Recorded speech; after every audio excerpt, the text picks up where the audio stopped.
সম্পাদক সম্মানীয় জগন্নাথ চট্টোপাধ্যায় মহাশয়কে একটি বিশেষ যারা টিএমসি এবং সিপিএম এর মুখপাত্র দিকে তাদেরকেও যারা হাঁ করে যার বক্তব্য শুনে রাজ্য বিজেপির চিফ স্পোক পারসন সম্মানীয় শ্রমিক ভট্টাচার্য মহাশয়কে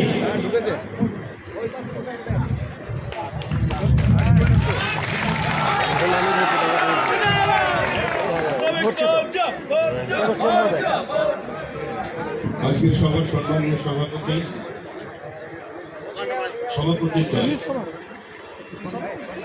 ধ্রুব সাহা এবং সম্পাদক মণ্ডল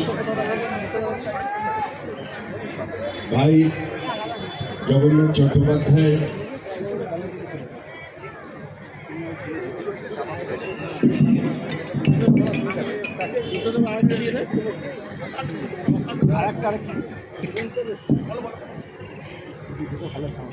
দুবরাজপুরের বিধায়ক ভাই অনুপ কুমার সাহা, মঞ্চে উপস্থিত আদি অকৃত্রিম শ্রদ্ধেয় নির্মাতা ভাই অর্জুন সাহা, এখানে উপস্থিত আমার সমস্ত সহকর্মী বন্ধুগণ, মা ও বোনেরা, আমরা এটা প্রতিবাদ করতে আপনাদের সামনে এসেছি, কিন্তু আমাদের লক্ষ্য এক, যে তৃণমূল সরকারটাকে সরিয়ে দিতে হবে। যে কোনো মূল্যে পশ্চিমবঙ্গে আইনের শাসন প্রতিষ্ঠা করতে হবে, পশ্চিমবঙ্গের যুক্তরাষ্ট্রীয় ব্যবস্থাকে অক্ষুণ্ণ রেখে মানুষের সাংবিধানিক মৌলিক অধিকারগুলোকে তাদের পাইয়ে দেবার ব্যবস্থা করতে হবে। আর শুধু বীরভূম জেলার বিরুদ্ধে শুধু পাথর বালি নিয়ে আমরা আলোচনা করবার জন্য এখানে আসিনি।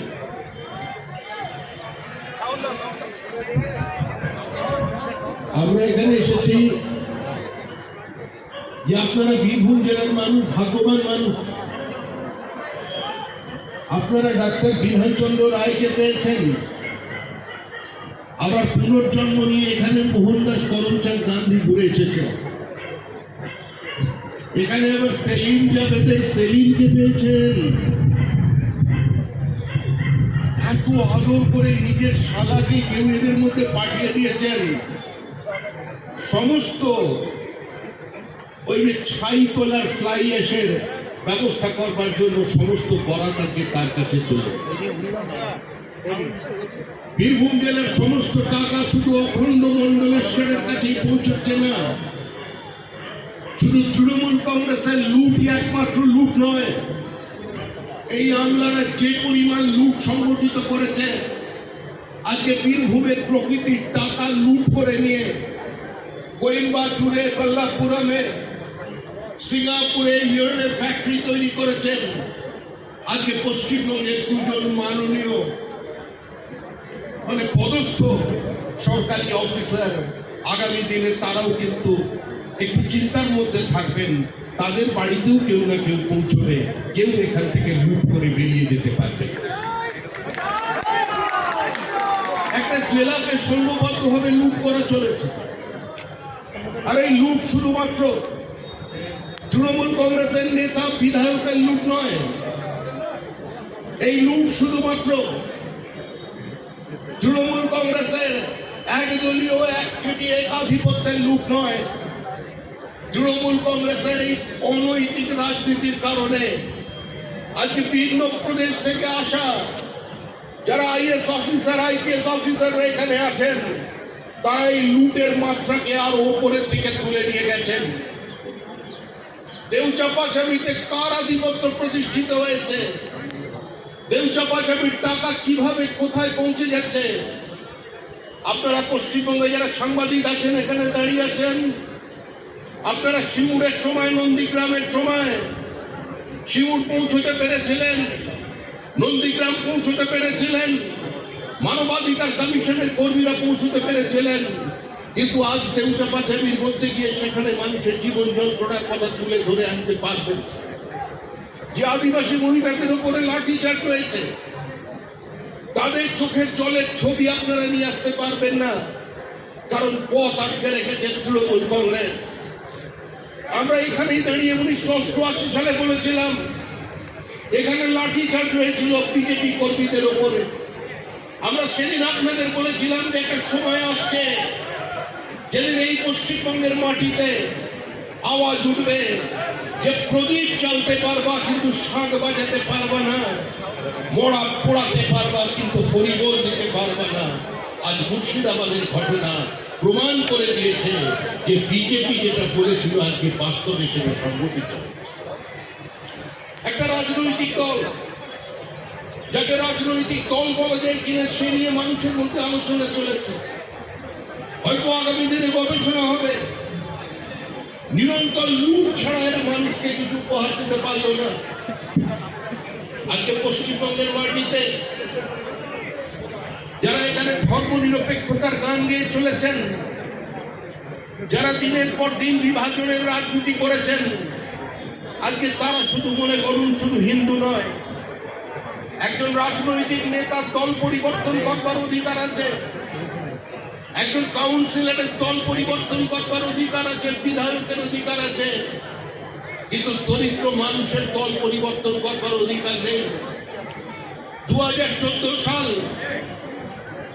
নরেন্দ্র মোদীর সরকার কেন্দ্রে ক্ষমতায় এসেছে কারণ দয়ায় নয়, কারণ অনুগ্রহে নয়, কংগ্রেসের গর্ভ থেকে জন্ম না নিয়ে, নিজের মতাদর্শের সঙ্গে সমঝোতা না করে দেশের মাটিতে দাঁড়িয়ে ভারতবর্ষের মানুষের কথা বলে আজকে যে রাজনৈতিক দল ক্ষমতায় এলো, পশ্চিমবঙ্গে বহু সিপিআইএম এর কর্মী যারা সমর্থক ছিলেন, যারা 34 বছর ক্ষমতার অমৃত রস পান করেননি,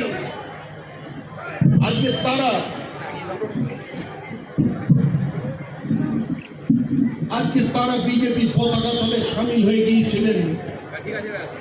ঠিক এরকমই একজনের নাম ছিল ওই ইলামবাজারের শেখ রহিম। ইলামবাজার বাস স্ট্যান্ডে ভারী মাল ওঠানো নামানোর কাজ করত, বিজেপির পতাকা হাতে ধরেছিল ওখানকার গ্রামের গরু ব্যবসায়ীরা, যারা গরুর হাটে গরুর ব্যবসা করে। তারা বললেন যার সিপিআইএম এর কোনো ভবিষ্যৎ নেই, তৃণমূলকে যদি কেউ সরাতে পারে তার নাম।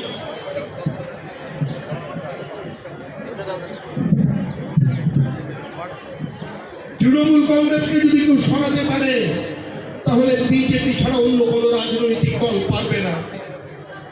সেখানেই পতাকা হাতে নিয়েছিলেন বিজেপির।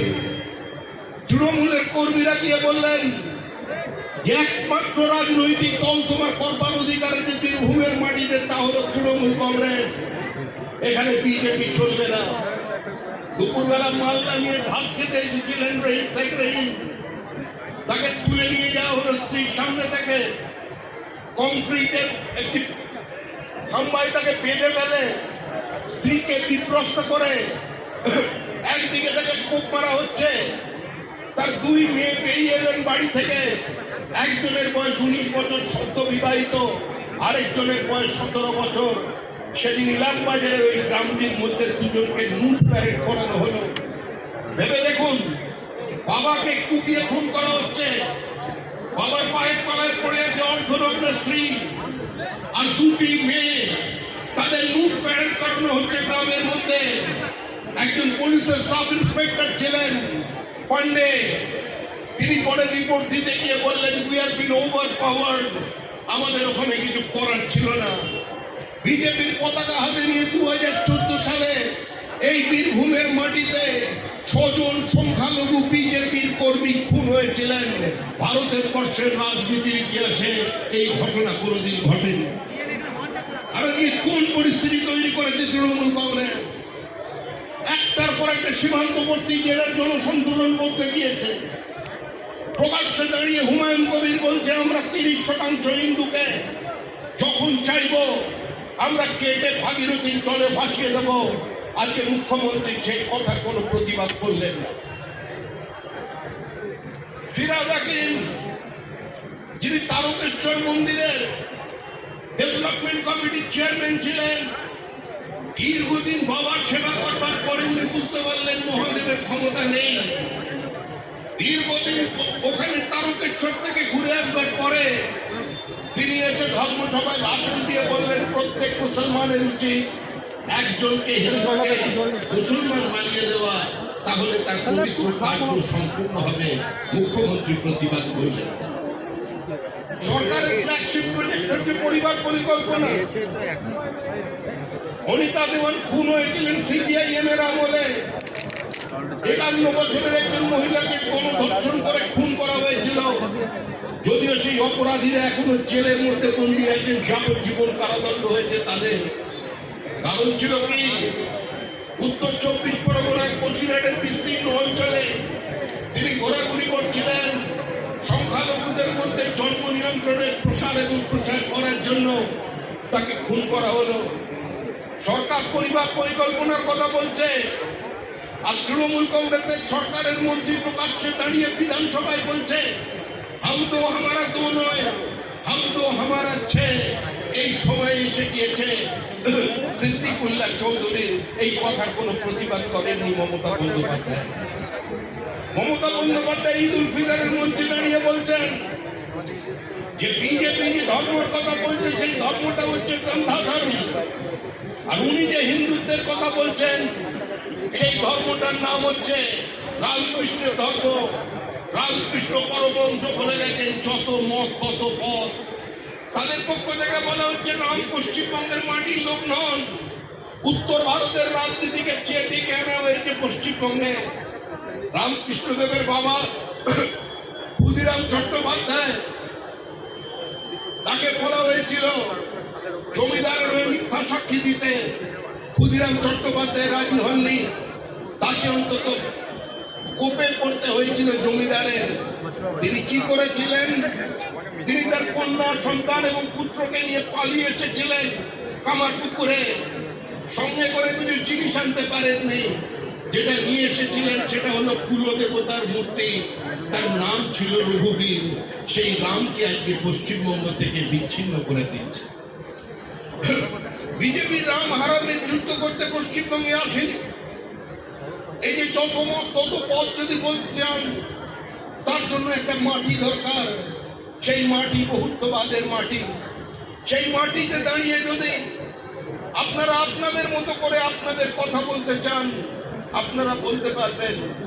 বাংলাদেশের দিকে তাকিয়ে দেখুন, প্রথম যিনি গুলি খেয়েছেন তার নাম কি? বাংলাদেশ কমিউনিস্ট পার্টির নেতা, গুলিবিদ্ধ হয়ে মারা গেলেন। মোহাম্মদ সেলিম একটি শব্দ উচ্চারণ করলেন না। সুজন চক্রবর্তীরা কোনো বিবৃতি দিয়ে রাস্তায় মিছিল বার করলেন না। কতদিন চলবে এই রাজনীতি? আমরা এই 46 সালের অবস্থা ফিরিয়ে এনেছেন মমতা বন্দ্যোপাধ্যায়। একটা সময় ছিল যে এই কলকাতায় হিন্দু মহিলাদের ঠাই পর্যন্ত কেটে মাংসের দোকানে ঝুলিয়ে রাখা হতো আতঙ্ক তৈরি করবার জন্য। আর আজকে সেই পরিস্থিতির দিকে মমতার কল্যাণে মানুষ চলে যাচ্ছে। এর থেকে আমাদের বেরিয়ে আসতে হবে। তৃণমূল কংগ্রেস লুঠের বাইরে কিছু করতে পারবে না। তৃণমূল কংগ্রেস দুর্নীতি ছাড়া মানুষকে কোনো জিনিস উপহার দিতে পারবে না। আমাদের 5 জন কর্মী 2021 সালের পরে শহীদ হয়ে গেলেন। নির্বাচনে জয়লাভ করলে তো মানুষ রসগোল্লা বিতরণ করে, নির্বাচনে জয়লাভ করলে তো রাজনৈতিক দলেরা আবির খেলে। তৃণমূল কংগ্রেস নির্বাচনে জয়ী হয়ে রক্তের হোলি খেললো। এই রাজনীতির পথ থেকে আমাদের বেরিয়ে আসতে হবে। মুখ্যমন্ত্রী চলে যাচ্ছে, উনি জানেন ওনার আর সময় নেই। কারণ আমাদের মুখ্যমন্ত্রী অন্তত ড্রোন লাগিয়ে পলিটিক্সটাকে ওপর থেকে দেখেননি। আমাদের যিনি মুখ্যমন্ত্রী তিনি প্যারাট্রুপার পলিটিশিয়ান হন। আমাদের মুখ্যমন্ত্রী মাটি চেনেন, মাটির গন্ধটা জানেন, আর সেজন্যই তিনি তাই এই উত্তরণ তৈরি পর্যন্ত পৌঁছেছিলেন।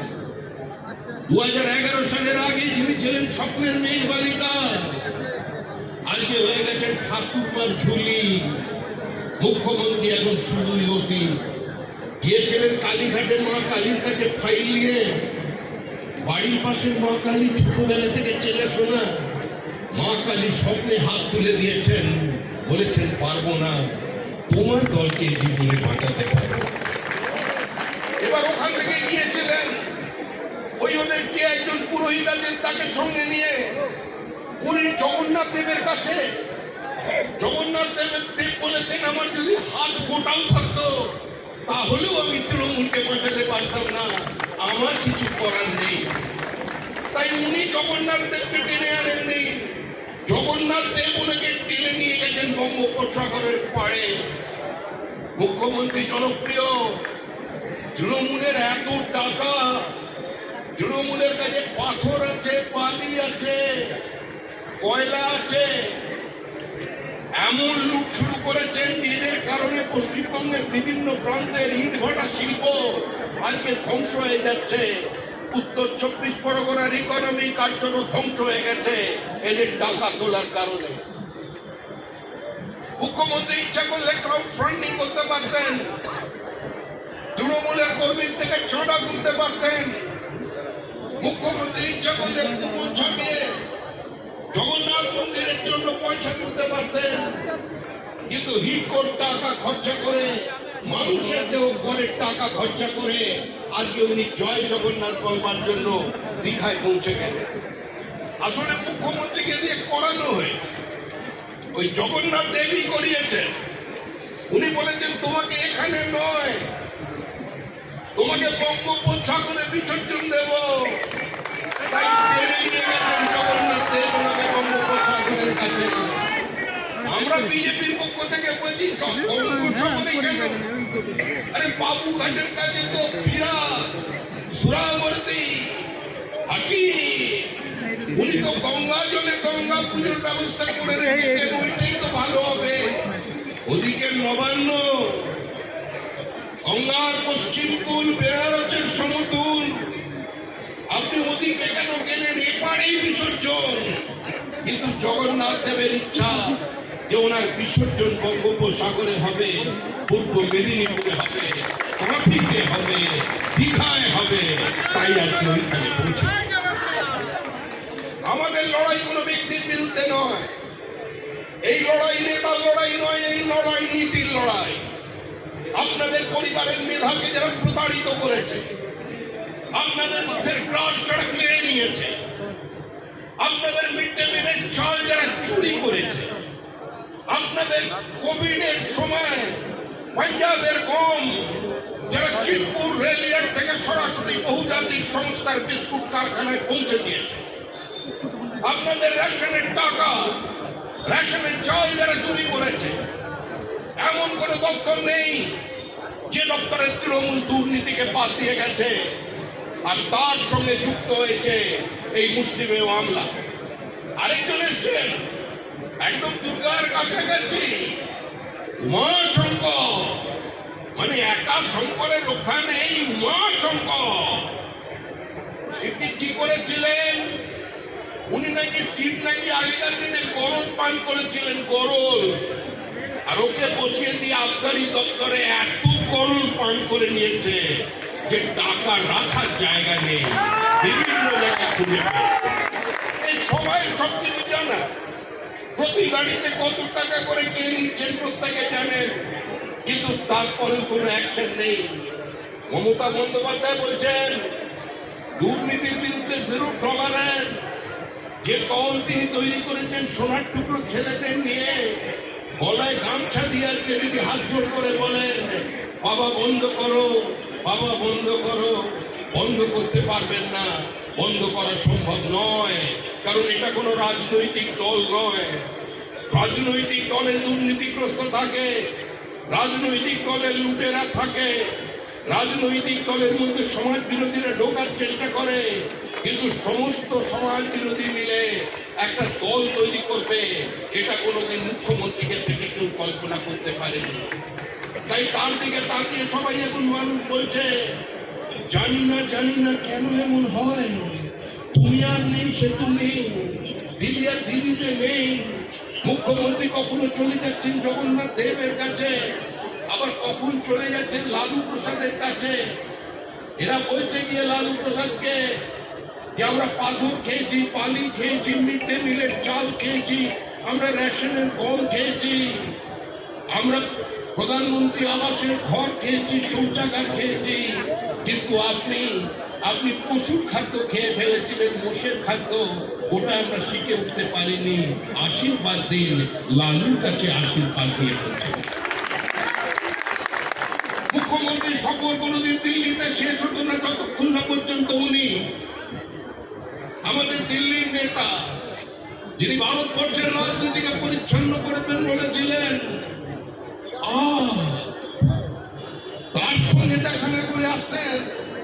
আবার কেজরিওয়াল বলতেন, আমি তো দিদির পরামর্শতেই চলেছি। দিদির পরামর্শই চলেছিলেন কেজরিওয়াল। কেজরিওয়ালের পাশে কেউ নেই। যে কংগ্রেস আজকে যারা খুঁজে বেড়াচ্ছে বিভিন্ন দরজায় দরজায় গিয়ে শতাব্দী প্রাচীন পার্টি গান গাইছে যে वादा करो नहीं छोड़ोगे मेरा साथ, जहां तुम हो वहां मैं भी हूं। সেই কংগ্রেস পর্যন্ত ছেড়ে দিয়েছে তৃণমূল। আজকে আপের হাত, আপ আর কংগ্রেস লড়াই করছে দিল্লির মাটিতে। হঠাৎ চলে গেল এখান থেকে তৃণমূল কংগ্রেস। আবার যাকে তাকে নয়, বহিরাগত। আমাদের দিকে তাকিয়ে বলছেন বহিরাগত। বিহারিরা খৈনিখোর। উত্তর প্রদেশের খৈনির থুতুতে কলকাতার লোহায় জং ধরতে দেব না। সেই খৈনিখোর বিহারি বাবু আন পান আর শান নিয়ে উনি পৌঁছে গিয়েছিলেন দিল্লিতে। চিত্তরঞ্জন পার্ক, করল পার্ক, ফরিদাবাদ, কত প্রচার বাঙালিদের মধ্যে। বাংলার মানুষ প্রতিবাদ করুন বিজেপির বিরুদ্ধে, স্বেচ্ছাচারিতার বিরুদ্ধে, ইডি সিবিআই এর এই আগ্রাসনের বিরুদ্ধে। দিল্লির মানুষ ভাইকে সরিয়ে দিয়েছেন। কেজরিওয়াল নিজের কেন্দ্রে পরাজিত। ভাই চলে গেছে বিহারে। বিহারে একটা ভাইপো আছে দিদির, লালু প্রসাদের ছেলে তেজস্বী যাদব। ভেবে দেখুন, যে লালু প্রসাদকে জেলে পুড়েছিলেন আমাদের এখানে রূপেন বিশ্বাস, হিরো ওয়ার্কশিপ হয়েছিল তার। যে উপেন বিশ্বাসকে দিদি নির্বাচনে প্রতিদ্বন্দ্বিতা করিয়ে মন্ত্রী করেছিলেন। উপেন বিশ্বাসের নাম কেন? উনি নিজের জীবনের ঝুঁকি নিয়ে কয়েকশো কোটি টাকা ঘুষের অফারকে প্রত্যাখ্যান করে লালুকে গ্রেফতার করেছিলেন। আজকে সেই লালুর সঙ্গে মুখ্যমন্ত্রী মমতা বন্দ্যোপাধ্যায় একই বেঞ্চে বসে পড়েছে। এবার বিহারেও যাবে, বিহারের গল্প শেষ। বিহারের নির্বাচন নেই। বিহারের নির্বাচন মার্জিন বাড়ানোর নির্বাচন। ভাইপো নেই, দিল্লিতে ভাই নেই, বাংলায় দিদি ভাই থাকবেন না। দিদি ভাই বিদায় নেবেন, কেউ দিদিকে রক্ষা করতে পারবে না। সময় শেষ।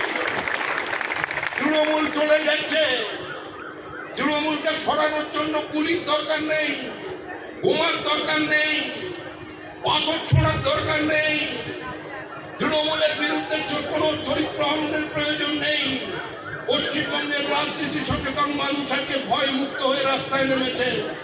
মানুষ প্রতিবাদ তৈরি করেছে, মানুষ প্রতিরোধ গড়ে তুলেছে।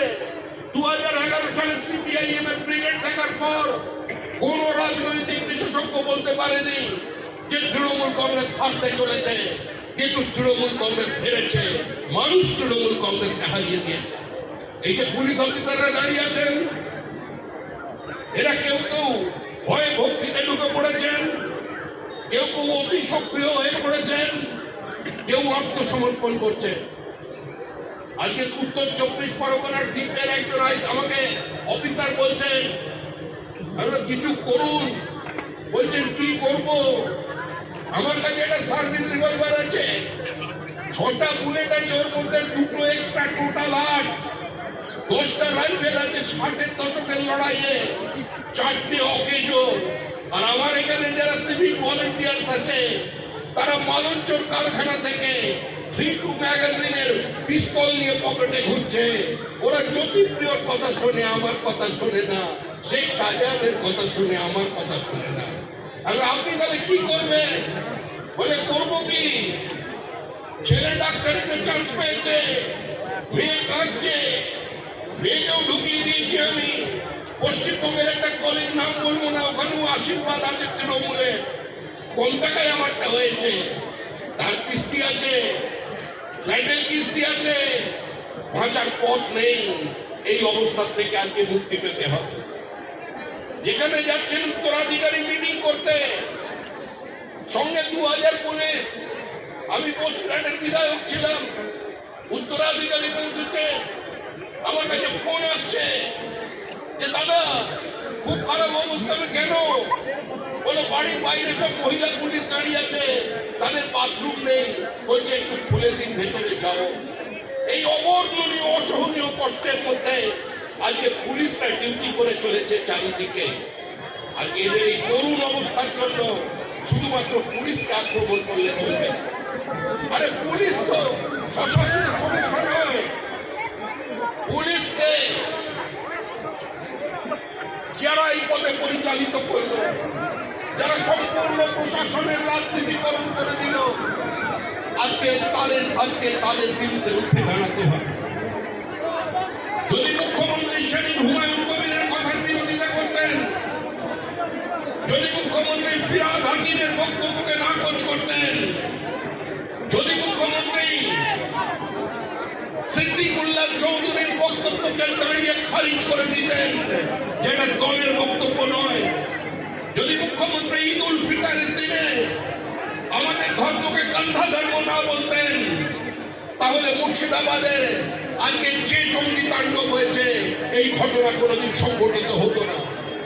আমরা বারবার দাঁড়িয়ে বলছি 80 দশক থেকে যে silent demographic invasion on India, বিনা যুদ্ধে ভারত দখলের চক্রান্ত চলেছে। যারা একদিন এদেশকে নাপাক বলে চলে গিয়েছিল, এদেশকে দারুল হার্ব বলে যুদ্ধভূমি বলে চলে গিয়েছিল, আজকে তারা ভারতবর্ষে আসছে, আজকে তারা বাংলাকে পরিবর্তন করবার চেষ্টা করছে। এর বিরুদ্ধে সংঘবদ্ধ লড়াই করতে হবে। আর তৃণমূল যতদিন থাকবে ততদিন লুট চলবে। তৃণমূল যতদিন থাকবে সরকারি চাকরি বিক্রি চলবে। তৃণমূল যতদিন থাকবে ততদিন পর্যন্ত পশ্চিমবঙ্গের রেশনের দুর্নীতি চলবে। দুর্নীতি আর তৃণমূল সমার্থক শব্দ। তৃণমূলকে বিদায় দিতে হবে। বিদায় দেওয়ার জন্য মানুষ তৈরি আছে। এই বীরভূমের মানুষ দীর্ঘদিন অনেক তাণ্ডব দেখেছেন। আপনারা এখানে অনেক অণু পরমাণুকে দেখেছেন।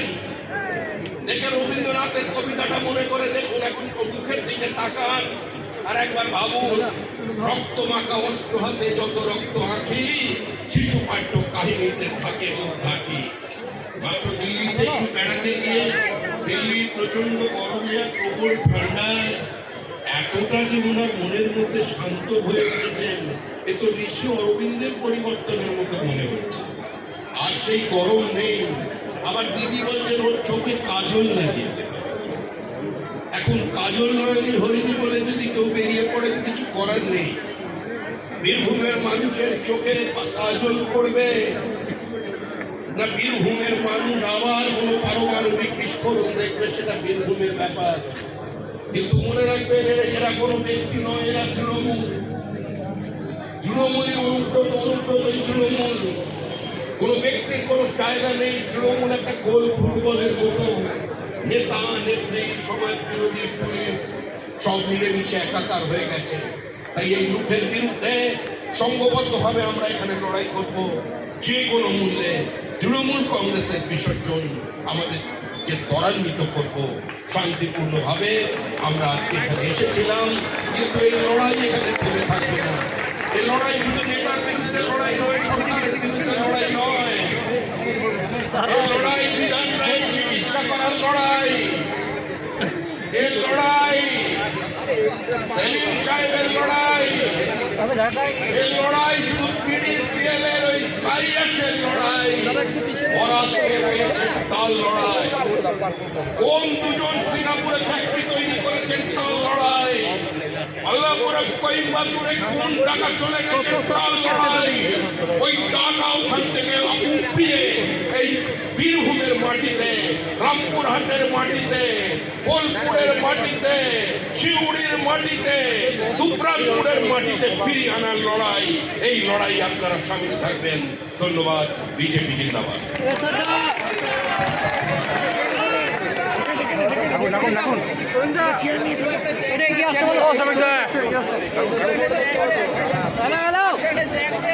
Hello. অসংখ্য ধন্যবাদ আমাদের রাজ্যসভার সাংসদ সম্মানীয় শ্রমিক ভট্টাচার্য মহাশয়কে। বন্ধ করো একটু।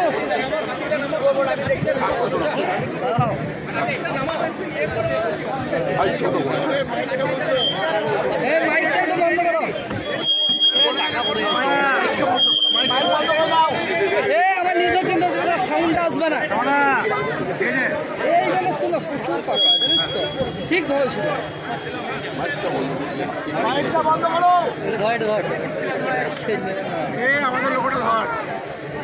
দেখুন, একমাত্র রাজনৈতিক দল বিজেপি যারা 80-র দশক থেকে এই নিয়ে আন্দোলন করছে, এই কথা বলেই আমাদের 1988 সালে এই রাস্তার উপরে বিজেপি কর্মীদের উপরে লাঠিচার্জ। আমাদের বক্তব্য ছিল কি, যে বাংলাদেশি বেআইনি মুসলিম অনুপ্রবেশের বিরুদ্ধে মানুষকে সচেতন করতে হবে এবং ডিটেক্ট অ্যান্ড ডিপোর্ট আমাদের সে সময় দাবি ছিল। তা আজকে আমাদের বক্তব্য বাস্তবায়িত হয়েছে। আজকে শুধু বিজেপি নয়, অসংখ্য সাধারণ মানুষ যারা অন্য রাজনৈতিক মতাদর্শে বিশ্বাস করেন, তারাও মনে করছেন যে এই মুহূর্তে পশ্চিমবঙ্গের অস্তিত্বের সংকট তৈরি হয়েছে এবং তার জন্য এটা বিরোধিতা করা প্রয়োজন। আর স্বাভাবিকভাবেই বাংলাদেশের সঙ্গে আমাদের বর্ডার হচ্ছে শুধু পশ্চিমবঙ্গে 500 কিলোমিটারের বেশি, 4,700 কিলোমিটার টোটাল বাংলাদেশের বর্ডার। যারা পূর্ব ভারতের দিক দিয়েও ঢোকে, উত্তর পূর্ব ভারতীয়, তারাও কিন্তু কলকাতার উপর দিয়ে যায় এবং উত্তর 24 পরগনা এবং নদিয়া, এখানে একটা ফেক আধার কার্ড তৈরি, প্যান কার্ড তৈরির হাব তৈরি হয়েছে। তো আজকে শুধু হিন্দুরা নয়, তামিলনাড়ু, ত্রিপুর অবিজেপি শাসিত সরকার, ভাই কষ্টারা কথা বললে কি, তামিলনাড়ু সরকার অবিজেপি শাসিত সরকার এবং তথাকথিত হিন্দুত্ব বিরোধী সরকার স্টালিন যে বক্তব্য রেখেছে, আজকে তারা প্রতিনিয়ত বাঙালি পরিযায়ী শ্রমিকদের রেড করছে রাত্রিবেলা এবং তাদের কোনো আইডেন্টিটি দেখতে চাইছে। সেখানে যারা ধরা পড়ছে বাঙালি, তারা সবাই উত্তর 24 পরগনা থেকে কালেক্ট করেছে। এখন সেখানে টেক্সটাইল হাবের লোকেরা বলছে কোনো বাঙালিকে রাখবো না। তো যারা ভারতীয় মুসলমান আছে তৃণমূলের রাজ্যে, আজকে তারাও তো অসুরক্ষিত। এর জন্যই আমরা বলেছিলাম যে এনআরসির প্রয়োজন পশ্চিমবঙ্গে মুখ্যমন্ত্রী। এ রাজ্যে যদি এনআরসি না হয় তাহলে আগামী দিন এটা ইসলামিক রিপাবলিক হয়েছে। কারণ মমতা বন্দ্যোপাধ্যায় ক্ষমতায় আসবার আগে পুঁজির সহযোগিতা নিয়ে এখানে তার যিনি প্রতিষ্ঠাতা সভাপতি, প্রধানমন্ত্রীর বারণ করা সত্ত্বেও তাকে রাজ্যসভায় পাঠিয়েছে। বিভিন্ন ফ্রিঞ্জ এলিমেন্ট যারা ভারত বিরোধী কার্যকলাপ করে তৃণমূল ব্লক ভোটের স্বার্থে, তারাদের আশ্রয় দিয়েছে পশ্চিমবঙ্গ। সিপিআইএম এর আমলে যে পশ্চিমবঙ্গ ছিল একটা সেফ প্যাসেজ, তৃণমূল কংগ্রেস তাকে একটা সেফ হোম বানিয়ে দিয়েছে। আমরাই একমাত্র দল, আমরা এটা বলছি এবং এটা আমরা বলে যাব। আমরা যে কোনো মূল্যে এই আগ্রাসনের বিরুদ্ধে রুখে দাঁড়াবো।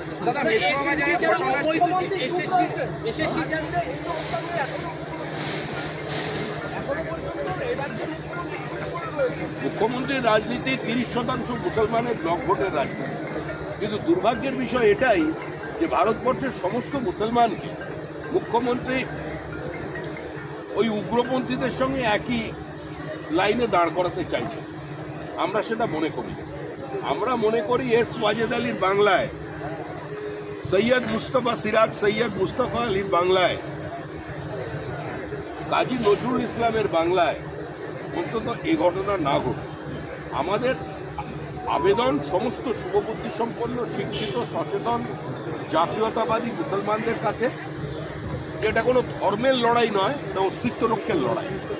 আজকে আপনারা নিজেদের আর্থসামাজিক অবস্থার দিকে তাকিয়ে দেখুন আর গুজরাটের মুসলমানদের দিকে তাকিয়ে দেখুন, পার্থক্যটা দৃশ্যমান। আজকে যে পরিমাণ মাদ্রাসা পশ্চিমবঙ্গে আছে, সারা ভারত পৃথিবীতে কোনো ইসলামিক দেশে এত সংখ্যক মাদ্রাসা নেই। যে ওয়াকফ নিয়ে আপনারা আন্দোলন করছেন, সেই ওয়াকফ প্রপার্টি সবচেয়ে বেশি লুট হয়েছে তৃণমূল সরকারের আমলে। তৃণমূল কংগ্রেসের নেতা মন্ত্রীরা ওয়াকফ প্রপার্টি লুট করেছে। হাইকোর্টের নির্দেশকে না মেনে থানার উল্টো দিকে পর্যন্ত মাল্টি স্টোরেজ দাঁড় করিয়ে দিয়েছে। আর যে বাচ্চাগুলো আজকে 12 থেকে 15 বছরের মুর্শিদাবাদে পাথর ছুঁড়লো, কে ছুঁড়লো বা কারা ছোড়ালো বড় কথা না, কেন পাথরটা ছুঁড়লো? যাদের মাঠে ফুটবল খেলার কথা, যাদের ডাঙ্গুলি খেলার কথা, ক্রিকেট খেলার কথা, তারা হিন্দুদের বাড়িতে, নিজের মাস্টারমশাইয়ের বাড়িতে তরোয়াল নিয়ে পৌঁছে যাচ্ছে কেন? এই ইস্যুটা পশ্চিমবঙ্গে কেউ অ্যাড্রেস করছে না। তার কারণ হচ্ছে এই যে মাদ্রাসায় শিশু মনে যে ইন্ডক্ট্রিনেশন চলেছে, অ্যান্টি ইন্ডিয়া প্রপাগেশন চলেছে, ভারত বিরোধিতা ঢুকিয়ে দেওয়া হচ্ছে, বোঝানো হচ্ছে এটা তোমার দেশ নয়, এটা দারুল হার্ব, এটাকে দারুল ইসলাম বানাতে হবে, এখানে শরিয়ত প্রতিষ্ঠা করতে হবে, তাই কাফেরদের আক্রমণ করতে হবে। এই শিক্ষাটা পশ্চিমবঙ্গে চলেছে নির্ভীক। আর এই ধরনের প্রপাগেশনের বিরুদ্ধে রাজ্য সরকার কোনো সুমোটো ব্যবস্থা নেয়নি, ফলে আজকে জল মাথার ওপর দিয়ে বইছে। এখন এই সমস্ত সংখ্যাগরিষ্ঠ মানুষ সংগঠিত হয়েছে, তারা এবার তৃণমূল সমেত এই মৌলবাদীদের সরিয়ে দেবে। দাদা, মিঠু আবাজের ঘটনার জেরে কলকাতা রাস্তার উপরে যে রেস্তোরাঁ আছে সেগুলো বন্ধের বিজ্ঞপ্তি দিয়েছে মেয়র ফিরাদ হাকিম, কি বলবেন? আর কলকাতা শহরে তো সবই বেআইনি, ওরা হোর্ডিং বেআইনি, কনস্ট্রাকশন বেআইনি, east Calcutta wetland, Ramsar tax যার আছে সেখানে কনস্ট্রাকশন। তো গোটা কলকাতা কর্পোরেশনের মধ্যে তো পুকুর বোঝানো, জলাশয় বোঝানো, ওয়েটল্যান্ডের ওপর বাড়ি চলছে, বেআইনি নির্মাণ তো তাদের কাউন্সিলরদেরই মদতে হচ্ছে। 6 ফুট রাস্তায় আজকে বিভিন্ন মিউনিসিপ্যালিটি কলকাতার উপকণ্ঠে মাল্টি 8 তলা বিল্ডিং বানাচ্ছেন। তো মেয়র এগুলো জানেন না? উনি সবই জানেন। এখনো চলে উনি ধর্মকর্মে মন দিয়েছেন, ওই কি দাওয়াতে ইসলাম ওই সব করছেন, এই জন্য সব আগুনটা। এসএসসির অযোগ্যদের সাথে বৈঠকে বসবেন মুখ্যমন্ত্রী মমতা বন্দ্যোপাধ্যায়। মুখ্যমন্ত্রী চিনলেন কি করে কারা যোগ্য অযোগ্য? চিনেই যখন গেছেন একবার কোর্টে গিয়ে বলে দিন, সমস্যার সমাধান হয়ে যায়, যোগ্যরা চাকরি ফেরত পায়, স্কুল তার নিজস্ব ছন্দে ফেরে। এটাই তো আমরা বলছি যে একমাত্র মুখ্যমন্ত্রী পারেন যে যোগ্য অযোগ্যকে সেগ্রিগেট করতে। 3 বছর ধরে তো করলেন না, এখন এসব তামাশা তৈরি করার নাম কি? ঠিক আছে। ব্যাস।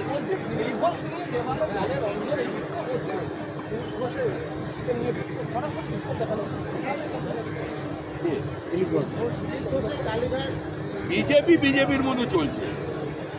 আরে বিজেপির মতো চলছে, কোনো ক্ষোভ নেই, কোনো বিক্ষোভ নেই, লক্ষ্য একটাই, একদম জগন্নাথ দেবের ওখানে দিলীপ ঘোষ যখন পৌঁছে গিয়েছিলেন, ওইখান থেকেই মনে হয় ওনার বিদায় শুরু হয়ে গেছে তৃণমূল কংগ্রেস, ওই জন্যই গেছে।